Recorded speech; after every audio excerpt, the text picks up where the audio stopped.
High সবাইকে। তো তোমাদের সাথে আবার একটা নতুন ভিডিও নিয়ে চলে এলাম আজকের এই ভিডিওটাতে তোমাদের সাথে শেয়ার করব যে আমাদের বিষ্ণুপুরে কয়েকটি সরস্বতী পুজোর প্যান্ডেল। তো চলো তোমরাও আমার সাথে ভিডিওটা দেখতে থাকো। এটা হচ্ছে বিষ্ণুপুরের কুরবানতলার এই বছরের সরস্বতী পুজোর প্যান্ডেল।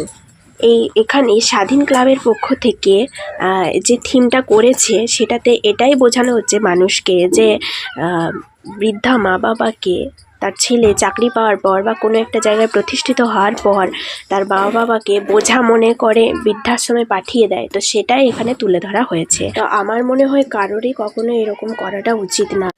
নেক্সট তোমরা যেটা দেখলে সেটা হচ্ছে বিষ্ণুপুর শিবদাস গার্লস হাই স্কুলের পুজো মণ্ডপ। আর এইবারে আমার সব থেকে বেশি মনে হচ্ছে এই বাস স্ট্যান্ডের যে প্যান্ডেলটা হয়েছিল সেটা একদম নতুনত্ব হয়েছে। আর এতদিন আমরা যেটা ফোনে দেখতাম যে প্যান্ডেলের মধ্যে দিয়ে যাচ্ছে আর হঠাৎ করে ভূতগুলো চলে আসছে সামনে, মানে কঙ্কাল, তারপর মানুষগুলো ভূত সেজে থাকতো, সেটা কিন্তু আজকে সেটা আমি সামনে থেকে রিয়েলাইজ করলাম, সামনে থেকে দেখলাম। আর এই প্যান্ডেলটির ভিতরেই এরকম মানুষগুলো রাক্ষস সেজেছিল আর তার মধ্যেখানেই সরস্বতী মা ছিলেন। তো এটা কিন্তু খুবই ভালো লেগেছে আর বাচ্চারা খুবই ভয় পাচ্ছিল।